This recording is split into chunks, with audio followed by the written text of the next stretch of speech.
sangat antusias atas ajakan ngopi bareng nih. Mungkin teman-teman Mio ingin tahu bagaimana kiat-kiat Kang Marhen dulu waktu di masa kecil, bagaimana mungkin cara orang tua membina atau membimbing Kang Marhen sehingga bisa menjadi besar sampai sekarang. Nggih, Mas Prayoga matur suwun teman-teman Mio nggih. Alhamdulillah iso ngopi bareng nggih. Sebenarnya lama gitu pengen ngopi. Ini pertanyaannya Mas Prayoga. Saya ini Mas Prayoga lahir di Nganjuk ini. Lahir, sekolah, mulai SD saya di Putren ya. SMP-nya SMP 1 putarannya alun-alun itu. Kemudian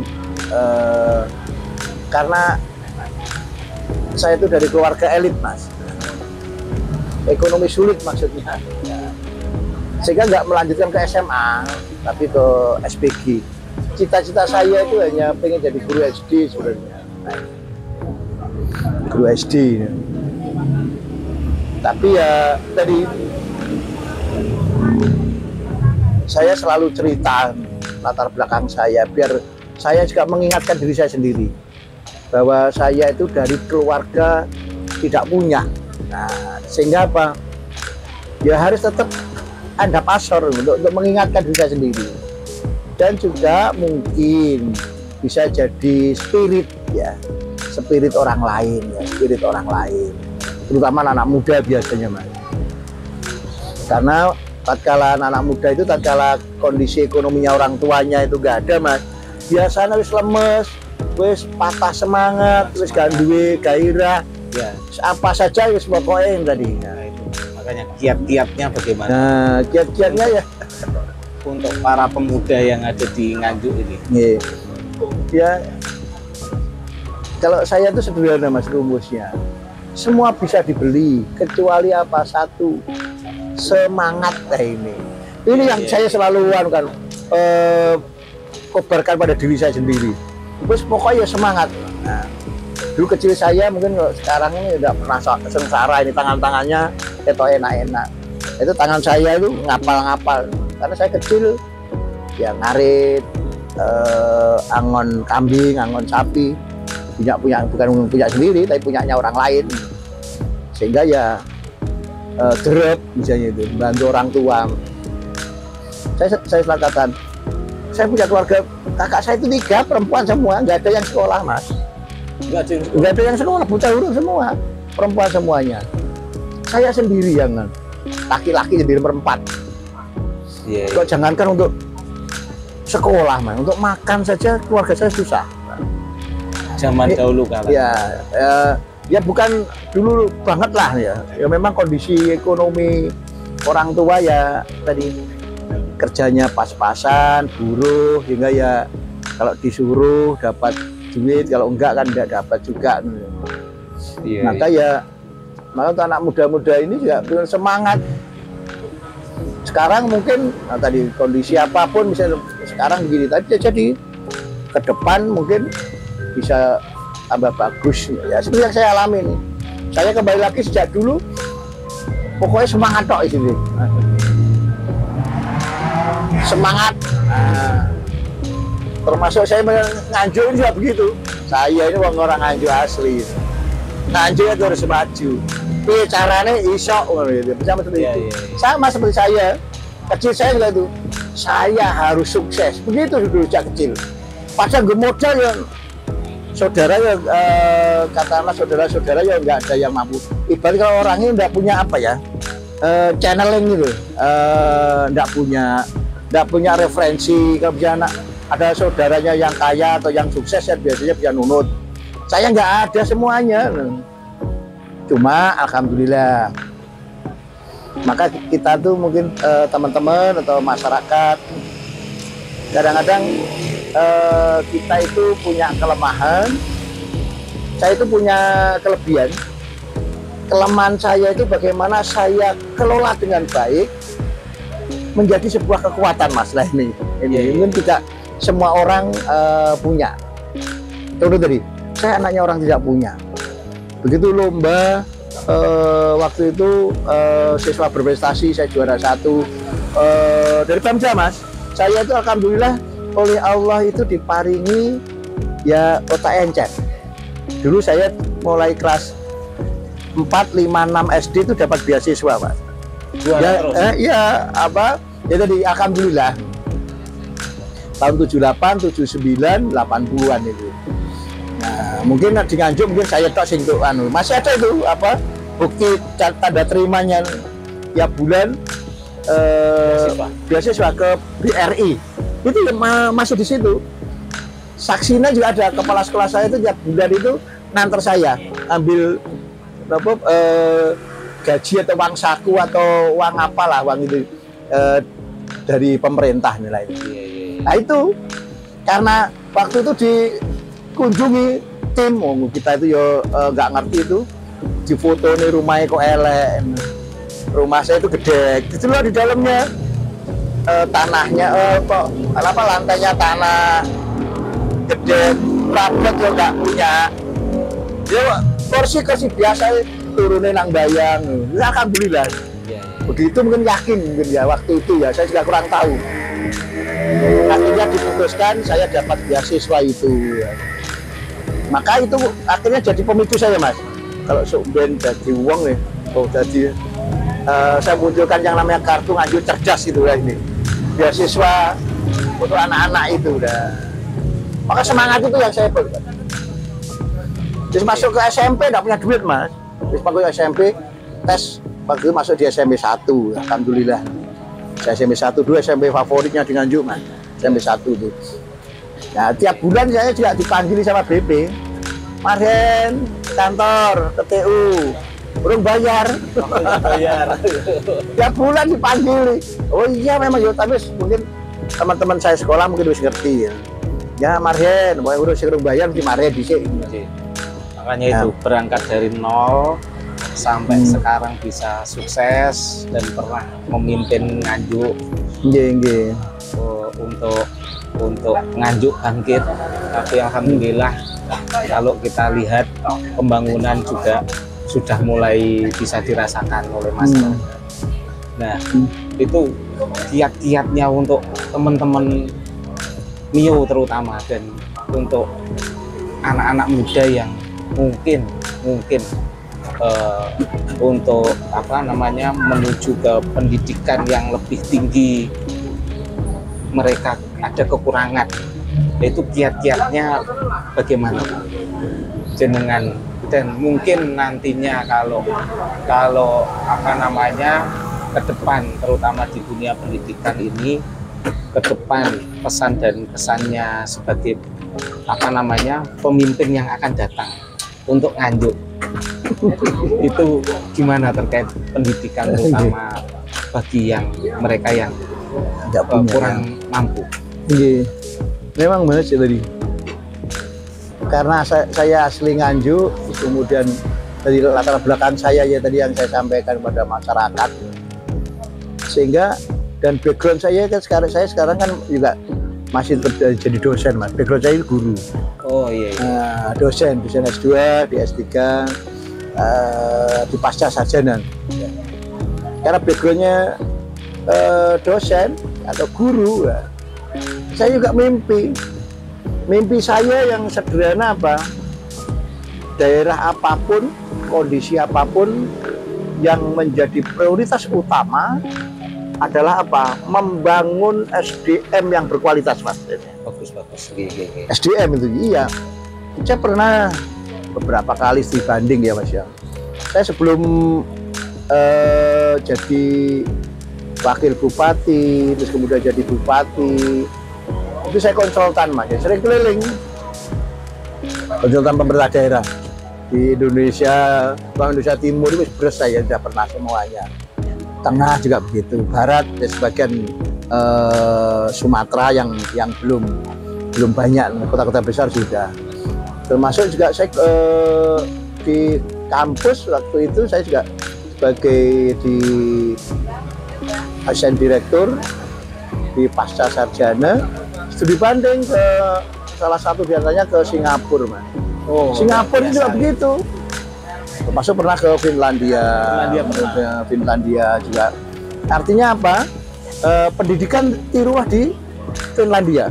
Nah, kalau SDM, Mas, tiruah Singapura, Mas. Singapura itu negara yang berbatu-batuan, negara miskin, negara kecil, bahkan air saja impor dari Malaysia. Iya. Caranya bagaimana? Meningkatkan SDM yang unggul. Nah, saya beberapa kan menjadi sebuah role model ya, untuk model. Kalau pengembangan SDM Singapura membuat sistem di China, Korea Selatan itu bagus, sebuah sistem. Karena di sana China, Korea itu presidennya siapapun tidak masalah. Ganti seminggu, sebulan enak. Karena apa? Sistem yang jalan. Iya. Kalau di Finlandia pendidikannya bagus, ya. Finlandia. Kalau SDM Singapura. Singapura itu bagaimana SDM betul-betul menjadi prioritas utama. Apakah itu yang selama ini juga diterapkan di Nganjuk selama Bapak memimpin? Saya 5 tahun kemarin ya, saya sebagai wakil bupati kurang lebih 2,5 tahun ya, Mas ya. Terus kemudian 1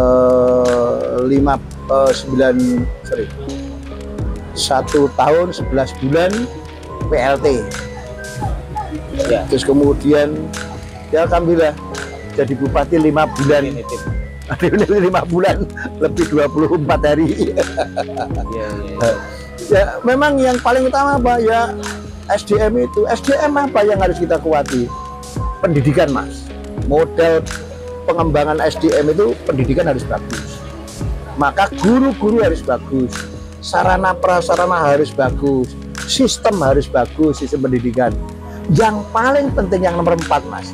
Bagaimana pola pikir anak-anak lain. Pola pikir anak-anak itu bagaimana kita membrainwashing ya, mencuci otak anak-anak, bagaimana punya yang namanya semangat suksesnya tinggi, Mas. Semangatnya harus jadi anak-anak yang tangguh itu. Nah, ini yang saya lakukan. Saya diundang SD, SMP, SMA, SMK, saya hadir, saya mesti datang. Untuk apa tadi? Bagaimana pendidikan itu harus kita betul-betul grade yang dengan bagus juga ya. Nah, ini salah satu, termasuk juga di dalamnya ada bantuan untuk kartu Nganjuk cerdas. Nah, ini SD kelas 1, 2 itu untuk kita berikan beasiswa untuk mereka yang berprestasi juara 1 di tiap kelas, Mas. Itu dapat beasiswa dari pemerintah daerah. Itu juga pengalaman saya dulu. Aku anak wong gandul untuk beasiswa. Waduh, sangat membantu lah. Begitu pula orang tua. SMP juga begitu. SMP juga dapat beasiswa. SMA mereka yang mau ke perguruan tinggi juga ada beasiswanya, misalnya seperti itu. Meskipun yang mau masuk ke perguruan tinggi terbatas, waktu itu hanya 150 ya. Ada 250, ada 150 seperti itu. Itu sebenarnya paling tidak membantu anak-anak untuk meraih pendidikan yang bagus, yang akhirnya ujung-ujungnya apa? Menciptakan SDM yang berkualitas di Nganjuk. Unggul.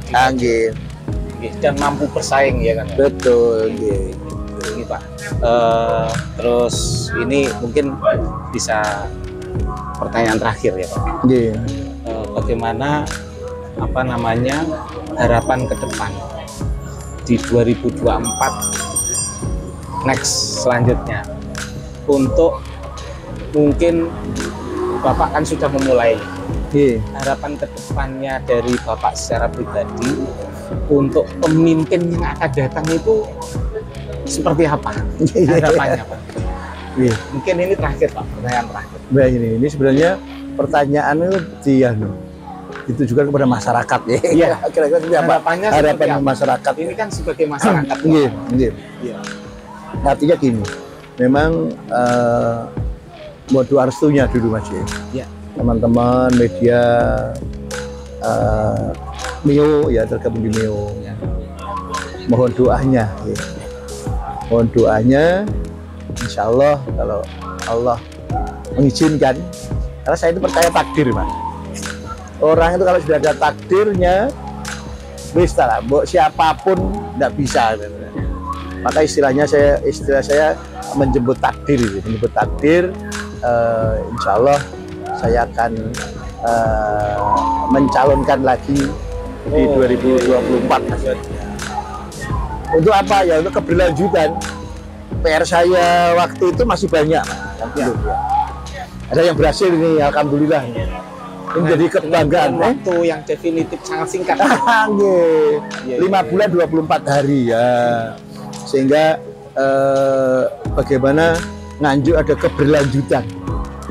keberlanjutan pemerintahan, pembangunan. Karena Nganjuk itu karakteristiknya Mas, waduh luar biasa. Keberagamannya, SDM-nya bermacam-macam, maka dibutuhkan orang yang punya leadership kuat, yang merangkul semua komponen, merangkul tapi tidak memukul. Nah ini merangkul tidak memukul. Yang kedua apa? Bagaimana bisa ngewongke. Nah, pemimpin itu harus bisa ngewongke, terutama wong cilik nih gitu ya. Wong cilik harus diorangkan, termasuk orang siapapun harus diorangkan.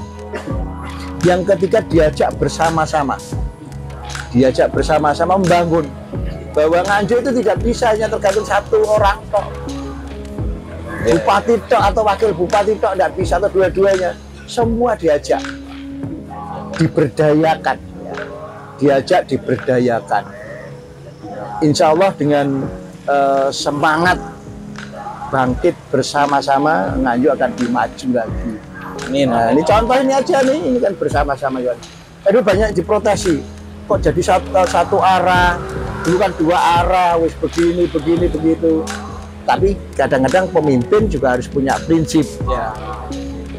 Yang tujuannya apa? Mensejahterakan masyarakat, sehingga apa? Tujuan kita yang kita utamakan, insya Allah masyarakat juga mendukung. Ini jadi ikon loh Mas.